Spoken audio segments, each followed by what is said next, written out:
Hello, how are we doing today? It's always good to see Matt right top of my screen every time. Hi, Matt. George, how are you? Good. And Paul? Good. Doing good. Thanks for asking.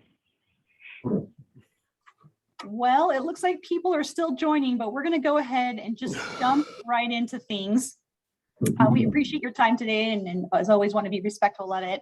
So what we wanted to focus on today was providing an update on the focus group surveys that were done earlier this year, and then provide some information on what we've done with that feedback and what we're doing moving forward to address some of the thoughts that were shared with us or implement some of the recommendations that were made. So I'm going to share my screen here.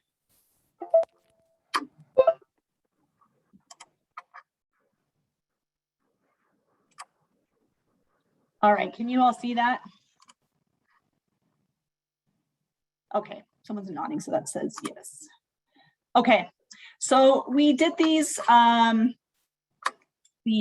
focus groups. I think we started in about the February, March timeframe. I'm sorry, my computer's being a little slow here. February, March timeframe, where we met with employees throughout the all 9 divisions and just heard directly from all of you on questions you had regarding the consolidation, concerns that you had, ideas that you had, et cetera. And then our HR team, the Center for Excellence team, they took all that data and provided a summary to the executive director's office of some top themes that we saw throughout these focus group sessions. And there were 2 groups. There were the top 5 themes and then some additional themes after that. So the top 5 themes, as you can see from here, many employees felt like the formation of this new department provided a great opportunity to improve services. There was some concern about organizational structures. Overall, there was a lot of optimism regarding the integration, which was fantastic to hear. And we've seen a lot of that optimism as ideas have been shared on ways that we can do things better. How critical effective communication it is, both within our teams and externally with the agencies that we serve. And telework is a benefit. Nobody wants to see that go away.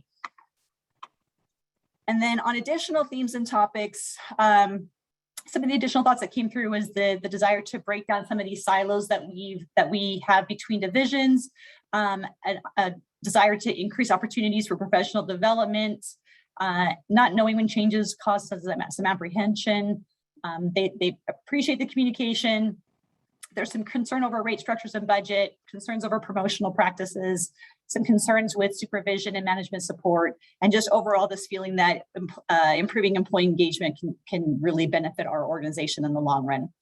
So we haven't tackled everything on this list yet, but we are working on these things and working to address these thoughts that came up. So I've asked a few people that have been leading these efforts just to weigh in on what their division, if it's a division specific thing, or their subcommittee is working on to address some of this feedback that we received from these focus groups. And the first one's going to be from Mara Lee, who has been leading up our communications subcommittee.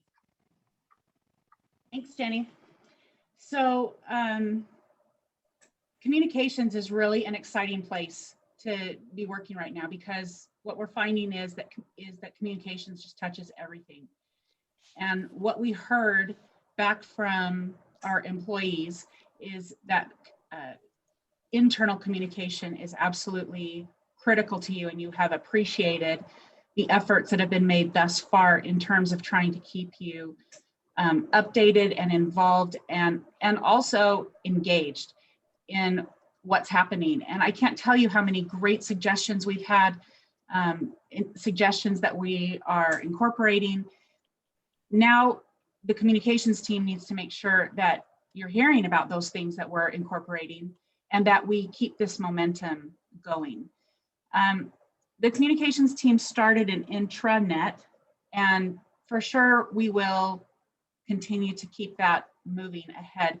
But the usage on that website is really, really low.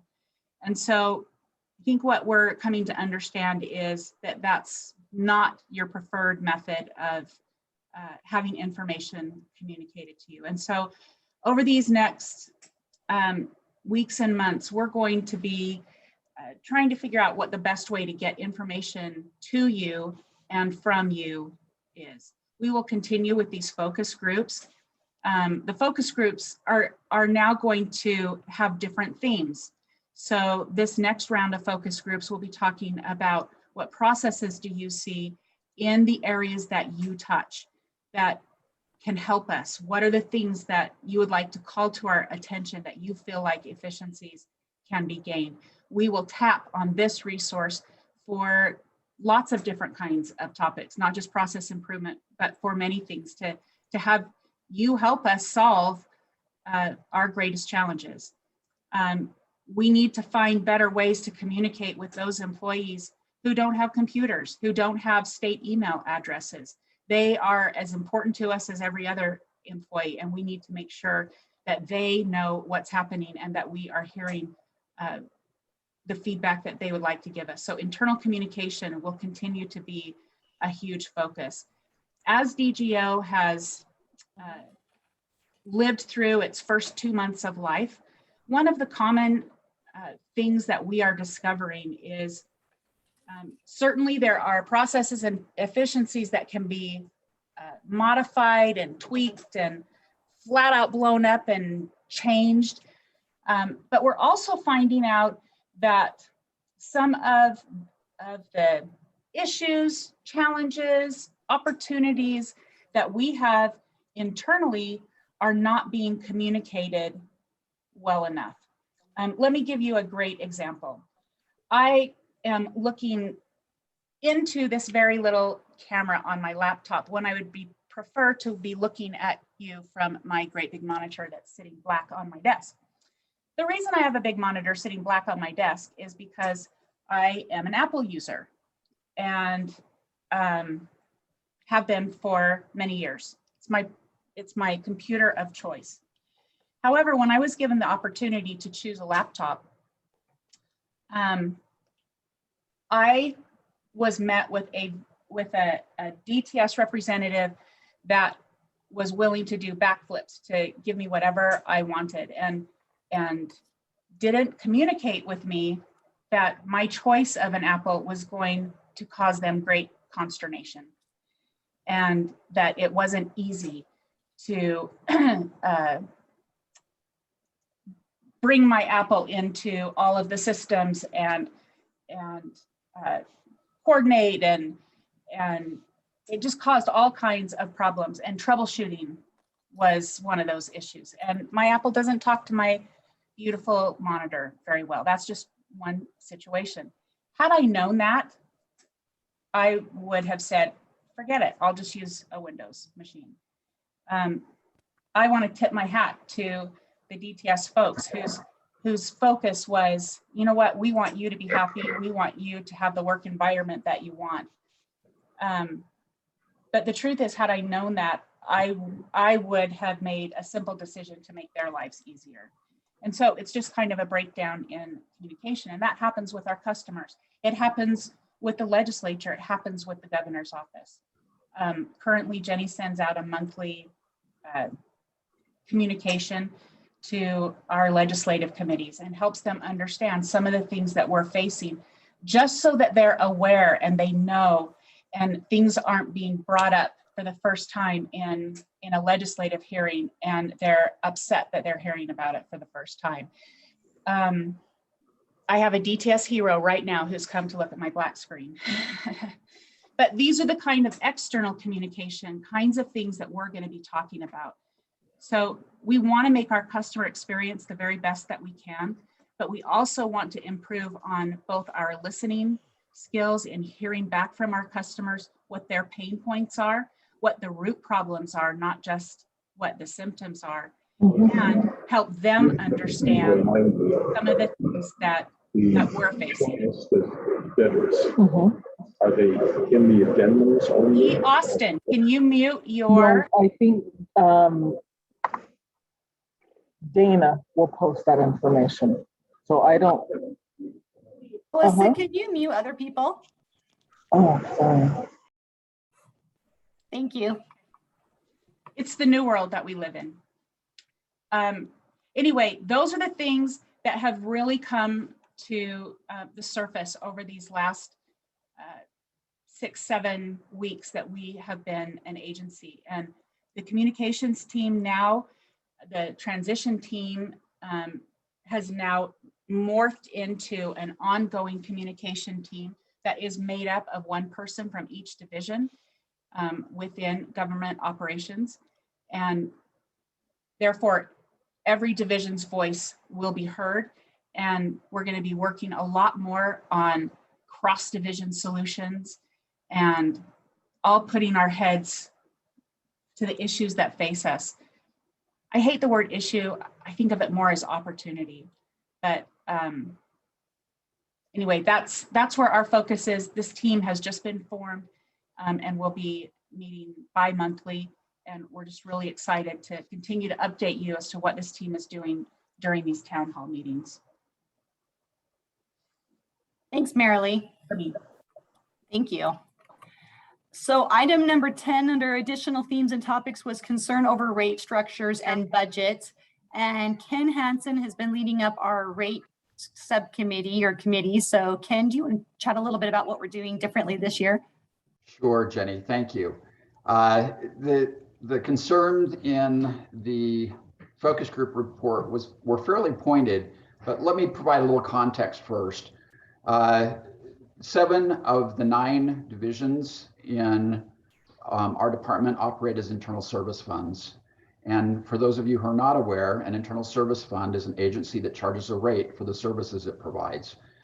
So most of the department works in internal service fund programs. Every year, these divisions project needs 18 months into the future and recommend rates that address our services. We present these rates to a rate committee, and that meeting is scheduled for mid-September, and they will make recommendations to the governor and the legislature regarding our proposals. One of the things that we've done different this year is we've tried to engage the agencies much earlier. When Jenney came on board, Jenney, Marilee, Alan, and John went out and conducted listening tours and listened to the concerns that our customers had. And we heard that there was not enough information about the rates, and maybe there was a disconnect between the financial people in the departments and the executives in the departments.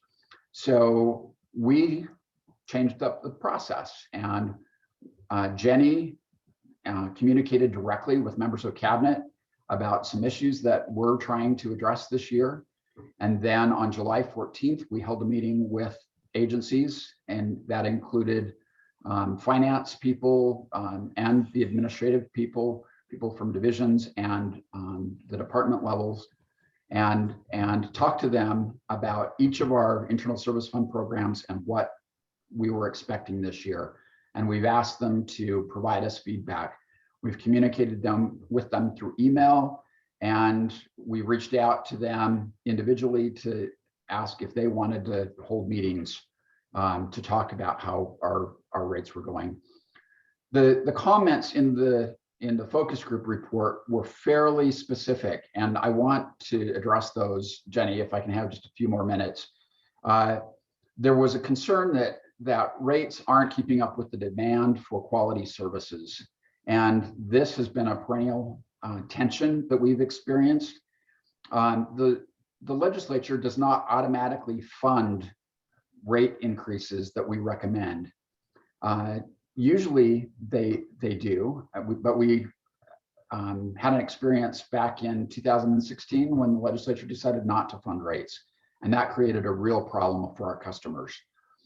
But even when the legislature authorizes rates, they don't necessarily fund each of our customers to cover those costs in rate changes. We're very aware of the problems inherent in this process as it exists right now, and we're working with GOPB, with the Fiscal Analyst's Office, to try and come up with a way to address this more effectively. Some of our customers, when we increase a rate, not only do they not receive funding, but they're expected to pull funding from their programs that they get from the federal government or from other sources to address the change in our rates. So we're trying to look at this in a holistic way, engage our customers and engage the people who make the financial decisions and involve them in that process. There was a bright spot in funding for us this year, especially for technology services. As a result of the ARPA funding, there was $5 million appropriated for data security, $10 million appropriated for the data center move, and $20 million appropriated for network improvements. And these are pretty significant network improvements. So we have seen some funding. There was other funding that was available across the department, but those specifically addressed some technology needs. Another one of the issues that is raised in the report is that there's no time for research and development and individual personal development. Since I think most of these specific comments were coming from technology services employees, I asked Alan earlier if he would weigh in on this issue. Thanks, Ken. Can you hear me? Yes. As an executive team at DTS, we're really committed to helping our employees get the training they need. So we're aware of this. We're working out the best way to do that. And, you know, basically it comes down to allocating time to get people into the training that they need and giving them the research that they need. So that's pretty much our plan. We'll be bringing out more information and details. Great. Thank you, Alan. Another one of the issues that was raised in the focus group report was that rates are complicated and difficult to understand. And we acknowledge that, and we are looking at different ways that we can address this. Specifically on the technology services side, Dan and his team have been working to link the rate sheet to the product description so that it's clear what the services are that are being provided, and working with agencies to address concerns, changing the names of rates to make them clearer as far as what they see on the bill. But probably more importantly, we're taking a holistic approach to this. One of the recommendations that came out of the transition process that Jenney picked up on very early was the desire of many of our customers for a simplified bill for the services that we provide. I said bill, that's one bill for all of the GovOps services. Something like you might see in a property tax statement where you receive one bill from the county, but it itemizes how much money goes to which entities or programs or services. That is a goal that we are working toward. That is not an easy thing because each of the internal service fund agencies have different internal systems that they use to track those costs. So this is something that will take us a bit longer to address, but we are very aware of that desire. One of the last things in the report talked about concerns that integration will ultimately require a decrease in overall budgets, reducing staffing numbers, and increasing workloads. When we went through the consolidation during session, the governor was very clear about his objective in this. One, he wanted to have fewer people who were responsible. He wanted to make us accountable. And so he has made Jenney accountable for the services that our department provides. And then the next thing that he wanted to do was put services together in one agency that were addressing specific groups of customers. So we're together as a department because we provide services to other state agencies. And the focus was really about improving that customer service, not about cost savings because of consolidation. And we've consistently communicated that not only to ourselves and to the other agencies, but also back to the power brokers that we work with through this process to make sure that we're focusing on those things that the governor said were the most important to him through this process. If any of you have any suggestions or additional feedback about the rates process or budget, you're welcome to reach out directly to me. I'll put my email address in the chat. Jenney, that's all I've got. Thank you, Ken. Okay, moving on, items 7, 11, and 12 are all about more of the human resource side. So increasing opportunities for professional development, having some concerns about promotional practices, management and supervision support. And John Barron's going to cover those things. And John's also going to talk a little bit about a new performance management process that we are implementing here at GovOps. Thanks, Jenney. Again, a quick thumbs up. I can be heard. I've had some internet problems today. You got me? Yes. Very good. Thank you. So was asked to review from the focus group report for DGO. Number 7, professional development and growth. So I'm going to start with the one that probably has the least amount of update as possible. So professional development and growth. I believe the intent, let me read this out loud so we can all be on the same page. Participants were concerned that current professional development may not be supported under DGO. In general, participants want to learn new skills, try different work, receive training, not necessarily to receive a promotion, but to increase and expand their education and skill set. So the short answer behind that would be we have introduced or reintroduced the education assistance policy. So that's maybe a big win or a big revamp. Let me remind you of that. It's available to all available to benefit eligible employees who have been with the state for at least 12 consecutive months. So a year. Jenney, you're not eligible just quite yet. You don't have a year on you. So reimbursement of up to 100% of tuition, books, and fees, up to the IRS, up to the annual maximum allowable amount of $5,250, so $5,250. So you do have the ability to at least externally seek the opportunity to professionally develop yourself further. Specifically addressing the IT team, it came out loud and clear in this focus group that maintaining standards in the IT space can be extremely difficult without these additional resources. It's available to you. The courses, by the way, so for those of you, for example, who are in IT, and maybe you want to take an IT class, the courses need to be related to any position within DGO. That does not mean that it has to be related to your position. It has to be related to any position within DGO.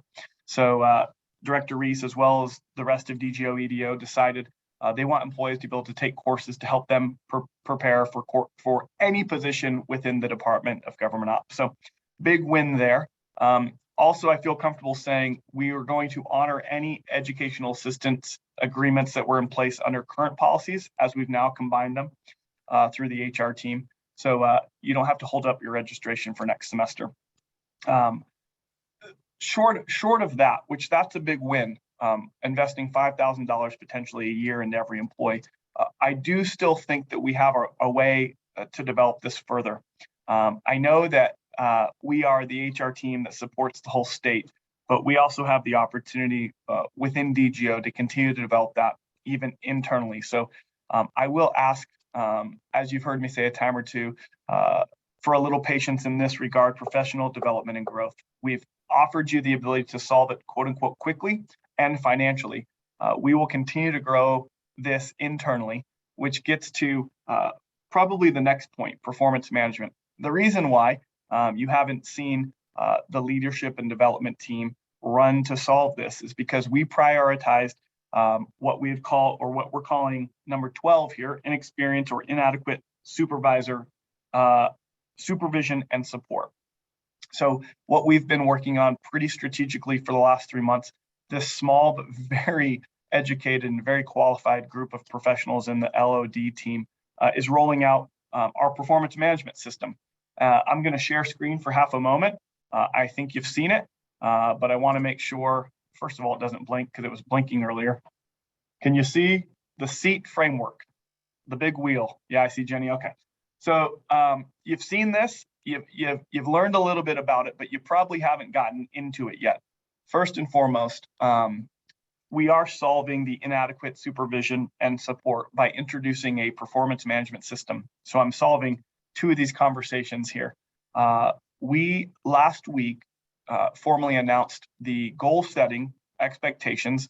We emailed that to the roughly 240 supervisors within DGO, which means there's about 1,000 of you employees that don't have, are not managers who didn't receive that communication. Might have been a miss on our part, but also I'll make the defense that what we've done is we've began to educate our managers to the SEAT framework.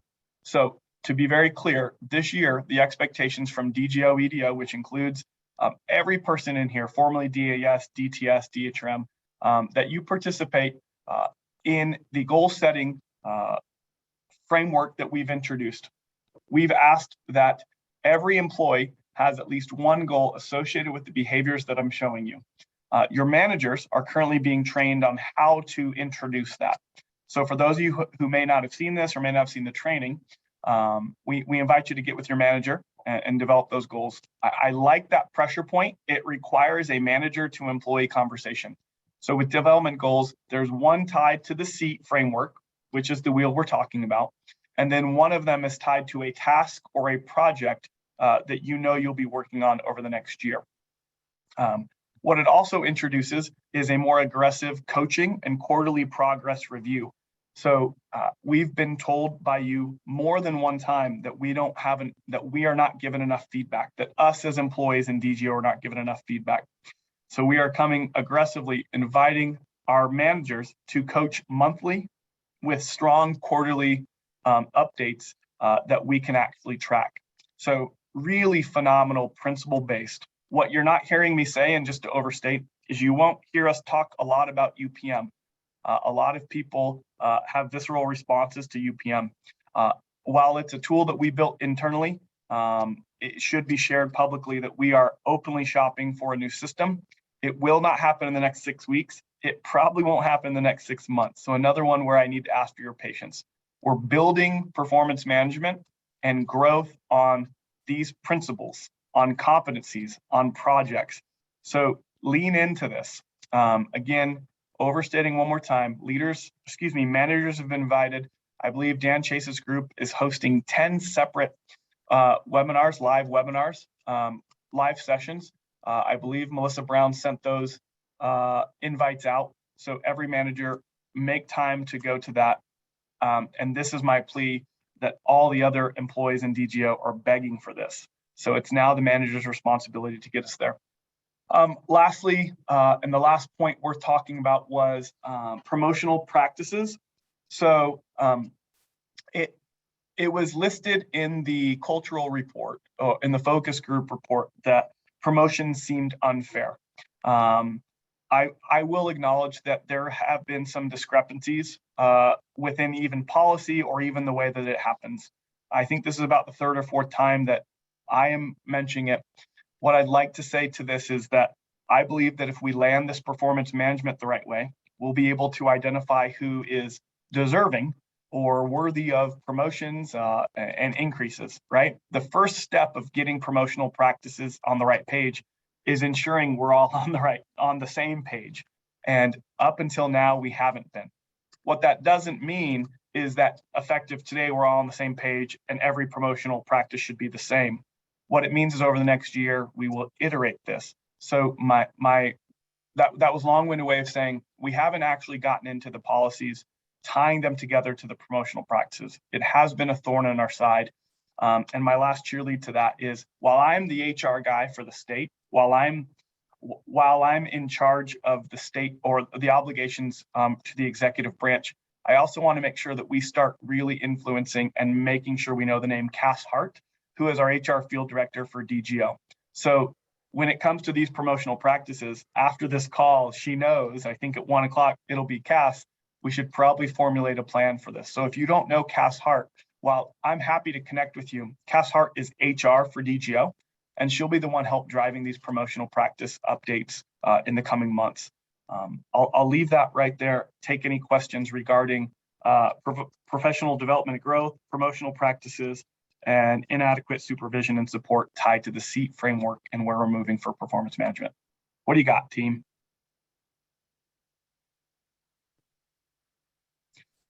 Jenney, back to you. Okay, thanks, John. The last two items I wanted to cover on the focus group report were related to improving services and breaking down silos. And this is something I think all of us are very passionate about. I was so thrilled to see with this focus group report that there was some excitement and positive feelings around this opportunity that we have to just improve the way that we're doing things, to improve our customer service.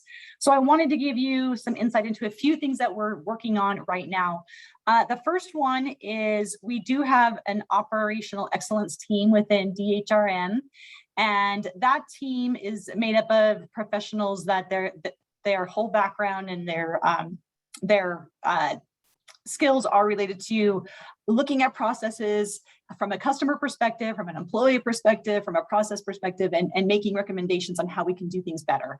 So we gave them 2 items to focus on a few months ago. That was the onboarding process. We heard about that one over and over when we were meeting with agencies. It's just this frustration that agencies had with bringing employees on and having everything that they needed to be able to fully perform their work. And as we are now one agency, the divisions that they have to interact with, human resources to get their forms and training done, DFCM to get access to buildings, fleet if they need vehicles, DTS if they need technology. I mean, we can go on and on. Now we all reside within one department. So how can we improve the onboarding process so that way our customers only really have one touch point? We are on the other side working together within our department to do what it takes to get that employee onboarded, making this process just more seamless and getting it done more quickly. So that was one of the things that we gave them. The other one was looking at our procurement process. Now, again, that we're one department, we currently have a process for procurement when it comes to technology related items and another procurement process for other things that are procured throughout the state. And some frustration was expressed by agencies that they're not sometimes quite sure who to go to and the processes are different. So that's another one that our operational excellence team is looking at. And again, talking to customers, talking to employees, they've been very great about bringing people in from throughout GovOps to talk about what does this look like and how are we doing it and what ideas do you have to do this more effectively, and from our customers, what is it that you want us to be providing to you? So we're excited to see what comes of that report. We're expecting that in a few weeks, and then we'll be able to digest that and make some recommendations within EDO on and within the divisions on how we can improve those processes. The second thing is, we talked about this, I think, at the last town hall meeting, and it was creating internal groups to look at agencies more holistically. So we are piloting this program with the Department of Corrections first. And what this team is it's strictly internal. It is one person from all 9 of our divisions that will come together to talk about the needs of corrections overall. So instead of just each of our employees looking at it through the lens of their division, we're coming together and saying, what does corrections need from a facility standpoint, especially since the prison site is going to be moving from Draper to Salt Lake, and they have a facility in Gunnison, they have other facilities throughout the state. They have records that need to be transitioned to archive. They have some technology needs that are coming up. Clearly, they're going to need many things procured for this new site. And so each individual from our divisions that are sitting on this team are bringing to that table that perspective and starting to have these conversations internally on, here are all the things that corrections is dealing with. Here are the upcoming projects. How can we collaborate behind the scenes as a department to make things better for corrections? So this pilot group just kicked off yesterday. They just met each other yesterday.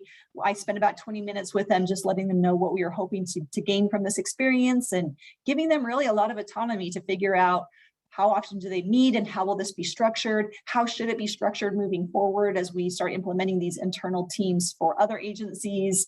And talking about things as it relates to Department of Corrections. Are there opportunities to improve the way that we're communicating with our customer, that we're providing services to our customer? And so I'm really excited about this project because I think it's going to be through these internal groups with the people who are day in and day out doing these jobs every day that we're going to get some fantastic recommendations on how we can break down those silos and streamline some of those processes, which is a big one for Governor Cox. He's continually talking about streamlining and modernizing state government. And so we're looking forward to some of the recommendations that come out of that pilot group. And then lastly, through these focus groups, which Marilee mentioned that we are going to continue with, just this one report that we got, which were the internal focus groups from the transition, there were about 32 very specific ideas that were shared with us on things that they felt like we could implement. And we're still processing and going through some of those ideas. But we want to make sure that we're moving forward and continuing to have an opportunity, providing employees with an opportunity to share ideas that you have on ways that we can do things better. And one of those things that we're going to be doing is sharing with you a form that any employee can fill out electronically that will come back in to leadership with a recommendation that you have on a process improvement or a way of doing something better. And I was going to share that today, but I think we need to figure out just a few more details on how that's going to work on the back end, but we'll get that out to you shortly, because we want to make sure that we're continually engaging with all of you, again, who are doing this day in and day out and hearing from you on the ideas that you have. And I felt anyway from the focus groups, from these town hall meetings, et cetera, that we have had some really great feedback that we've already implemented, and we want to make sure that we continue with that momentum. So that covers the most of the points within the focus group report. Like I said, there are a few things that we haven't quite hit on yet as we're trying to just work through this a little bit at a time. Some of these are big projects like the performance management. These are huge projects that are going to take some time. But we wanted you to know that when we're seeking feedback from you through these focus groups or surveys, that they don't just go into this black hole that no one ever looks at again. We do take those reports. We're going through all of the feedback that we receive and starting to identify ways that we can then act on it. And then our goal is to report back to employees so you know what we're doing with that feedback that we've received, what we're working to implement, what we're researching, how we're moving forward, so that you know that feedback that you've given is heard and being acted upon. I want to make sure we give time for our employee who's going to share his awesome talent later, but I do want to open up about let's say about 10 minutes to questions. So if you have any questions, feel free to put them in the chat. I see a couple that have come through, so I'm just going to read through these very quickly. Sunny asked, is there somewhere we can go to look at the new outside education policy? Yes, well, it's coming. That policy has been approved, but I know that our HR team was working with DTS to streamline some of the forms, because the education policy in particular requires approval from a few people within the organization. And so they were trying to get that resolved so it was more streamlined. John or Cass, if you're on the call, do you have an idea of when that would be ready, that we can get that published? Right below that question, Sherry Saraceno did respond. I don't have an ETA, Sherry.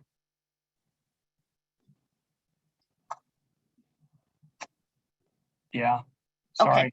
I know that's okay. I'm putting you on the spot. Maybe what we can do, John, before we have the forms ready, is just at least share the policy so people can read through it.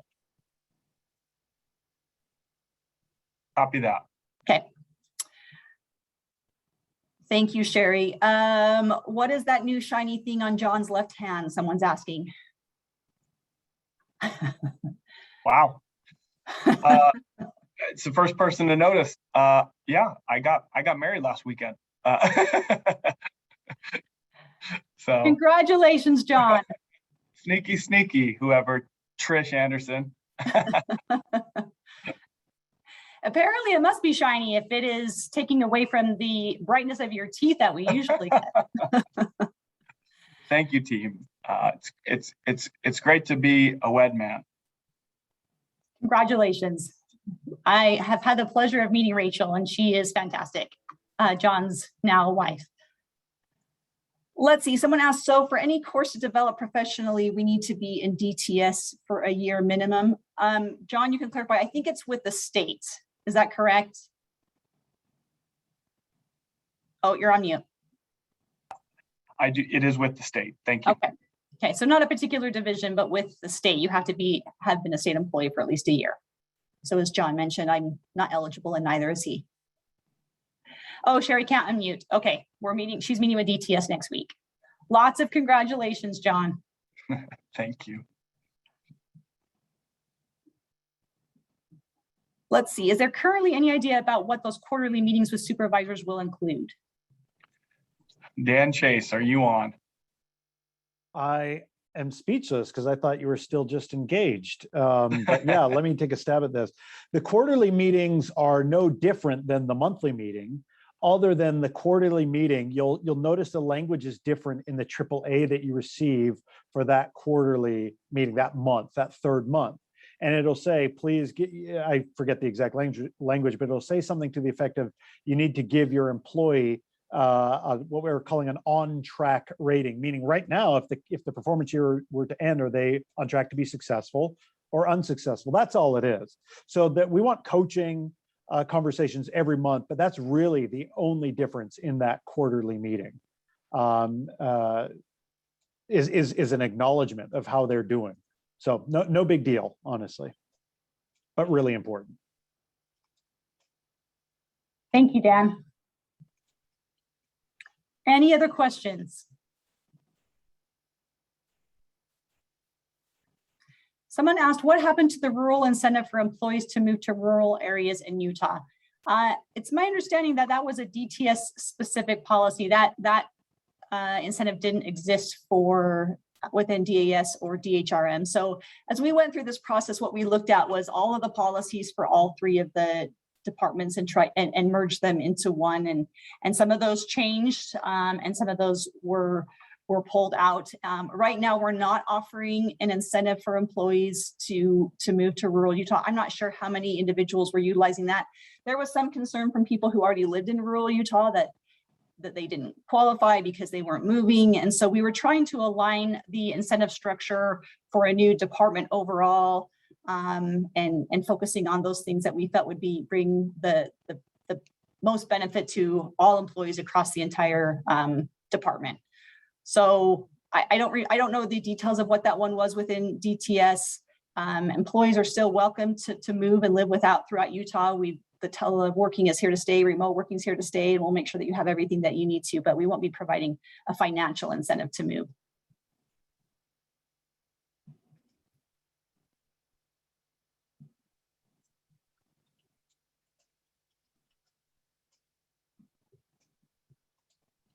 I'm not seeing any other questions come through. So I'm going to turn the time over then. Let me just give you a little bit of insight into this. I think you all know that I have been doing these day in the life tours with the divisions throughout our agency. And it has been such an eye-opening and wonderful experience for me to meet with teams and to learn more about what you do, to learn about your challenges and your opportunities and the great things that you're working on. And as I was meeting with DTS, somebody made a comment to me that one of the DTS employees had the title that they were a professional liar. And I said, wait a second, what does that mean? And I found out that this particular employee, George McEwen, has been a storyteller with Timpanogos Storytelling Festival and some other groups, and actually has won the storytelling contest so many times with Timpanogos that I think they won't allow him to enter any longer. So I reached out to him and I said, this is an amazing thing. Will you please share one of your stories with us at our next town hall? And he was very kind to oblige. And so I'm going to turn it over to him. I've seen a couple questions come through, and if we don't have time at the end, I will make sure we respond to those via email. But I wanted to give time to George. So George, it's all yours. Thanks, Jenny. Well, I'll only need 5 minutes, and I always get branded as a liar, but I'm going to tell you a true story. And since we've had a tough year over the last couple of years, I figured I'd go with a medical story. So in 2015 in the winter, I received some really bad news. I was called by my doctor and I was told I had advanced thyroid cancer and I would need an immediate thyroidectomy and a course of radiation. So I agreed to the surgery and it went quite well. And a few weeks later, I was back at the hospital to receive a drug called Thyrogen in preparation for radiation the next day. The nurse gave me the shot and said I would have to wait in the ER for an hour so they could watch for any kind of allergic reaction. So I decided I'd pass the time by learning a little bit about this drug called Thyrogen. And when I read what it was made from, I started laughing so hard that the nurse came running over and said, "Sir, are you okay?" I said, "Yeah, I'm fine. Do you know what this stuff is made from?" She said, "What?" I said, "Thyrogen. It is made from the genetically modified Chinese hamster ovary cells." She didn't understand why I found that funny. I said, "Look, I'm filled with hamster cells and tomorrow I'm getting radiated. Hamster plus radiation doesn't equal Spider-Man." Now, she just shook her head and walked off and left me there daydreaming about what kind of superpowers would Hamster Man have? Would he suffer from extreme cuteness? Could he burrow through newspaper at high speed? In the end, I realized it didn't matter because a hamster ball could never be as cool as the Batmobile. So the next day I returned to the hospital to the nuclear medicine wing and sat in a room and waited, and in came a man in this lead-lined hazmat suit carrying this big lead-lined cask. And with a lot of ceremony and these huge tweezers, he took out this tiny pill and put it into my hand and told me to swallow it with water. And right after I did so, he said, "Okay, thank you for coming in. I need you to leave the hospital immediately by this private elevator. Don't get within 8 feet of anyone for the next 5 days. Have a great day." So I went home and I sat down at the kitchen table and I was really depressed. I was filled with radiation and nothing seemed to be happening. I wasn't glowing. I didn't feel like turning my McDonald's Coke upside down and drinking it like a bottle feeder. I had no superpowers. And to top it off, I was going to be alone for the next several days. Now, some say that cats are very reactive to the emotions of people around them. And our cat, Nico, decided that obviously what I needed was a good rub across my ankle to help me feel better. So as Nico finished his brush by, all of the hair on his left side just fell off. And that cat looked up at me. He was really indignant and angry. And I have to admit, it was the funniest thing I think I'd ever seen in my life.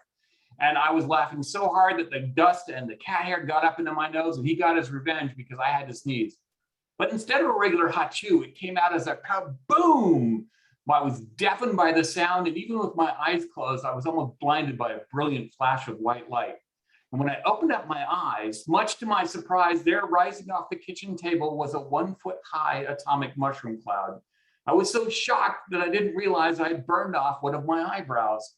I couldn't believe it until I sneezed again. Kaboom! Sure enough, another mushroom cloud. That's when my inner 9-year-old said, "Awesome, I've got atomic boogers. I'm gonna blow something up." Now, normally I don't listen to the little 9-year-old that lives in my head, but I thought, nobody's home, why not? So I ran around the house picking up my son's spare Legos, his Matchbox cars, and my daughter's Polly Pocket dolls. Don't worry, they're in college now, they've gotten over it. And I wanted to set up everything like one of those 1950s test sites that you see where the bomb goes off and all the buildings get blown away, but I couldn't remember how those were made. And I knew that if I got on YouTube, I could get plenty of images to help me set it up, but I didn't want to touch my computer and radiate it. That's when I remembered I had an old laptop with a dead battery and no power cord. So I brought it into the kitchen, clear, whoop, and it booted right up after I touched it. 10 minutes later, I had a beautiful village set out all over the table, ready for a nuclear winter. So I put on some goggles to save my remaining eyebrow and donned a lab coat and for effect. And then I was ready to commit an act of science. A little snuff of pepper and kaboom! It was beautiful. Burned buildings were spread all over the table. Polly Pockets were singed and all over the floor, and a few Matchbox cars were stuck into the wall. And then I was surveying my handiwork, and that's when I heard, ahem. I turned around to find my lovely wife, Leslie, standing in the doorway. She had come home to retrieve a forgotten cell phone. So I just stood there with the remnants of that mushroom cloud on the kitchen table, my hair blown back, singed, my goggles tucked over my head while my wife surveyed the room. She saw the damage, but when her eyes lit on her beloved Nico, who was still half naked and looking even more indignant, I thought I'd better explain. And that's when she said, "Just don't." And I realized at that moment, if I said one more word, I wouldn't live long enough to die from cancer. Fortunately for me, the icy stare down was broken by a panicked call from the hospital. Apparently, I had been given a fuel rod for an experimental reactor. They told me there was nothing to worry about, but they did have a team en route ready to retrieve it by any means necessary. Needless to say, they got it back and I didn't need any more radiation treatments. So it's been a few years since that adventure, and I can tell you that things are going great. That laptop still runs perfectly and I've never had to charge it. Nico still looks really cute in those little cat sweaters. Leslie got herself a brand new kitchen table, and as for me, ooh, caught that one just in time. That is awesome. Thank you, George. Matt was laughing so hard. I think he had to take his glasses off for a little bit and wipe away some tears there. I will admit, I was watching Matt a lot. I love a good laugh. Lots of comments coming through. So I didn't know this about George until, like I said, somebody mentioned it to me. I think, George, you are performing this weekend. Is that right? Yeah, the literary stage at the Utah Arts Festival, 7:30 on Sunday night. Okay, so I thought this is an incredible talent. This has to be shared within our organization. I mean, he's obviously a valuable asset to Department of Health as their IT manager and DTS, but this is something that we got to make sure all of our team hears. So, and it looks like from the comments that people were very appreciative. Thank you for your willingness, George. Thank you for inviting me. It's fun to have an audience again, even if it's virtual. One last thing that I did see that came up real quick on the questions. One was, how will you know what tuition assistance is available in the forms and such? We'll make sure that we get that sent out. As John and Sherry mentioned, they're just trying to finalize those forms, that process. But we'll at least get the policy sent out so you can read through it, and it's very detailed as to what approvals are necessary. And then a question came up about paying for certifications, and I don't have the policy in front of me. So John or Sherry, I'm not sure if you remember if we covered that in that educational assistance policy.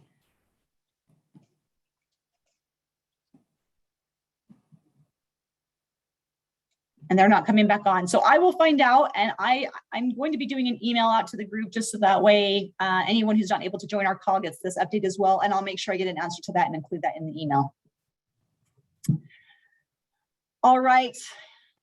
Thank you all for your time. Thanks again to George for sharing that incredible talent. And now you all know you can, I actually did Google and find a few online. So there are a few other stories you can listen to online if you're interested.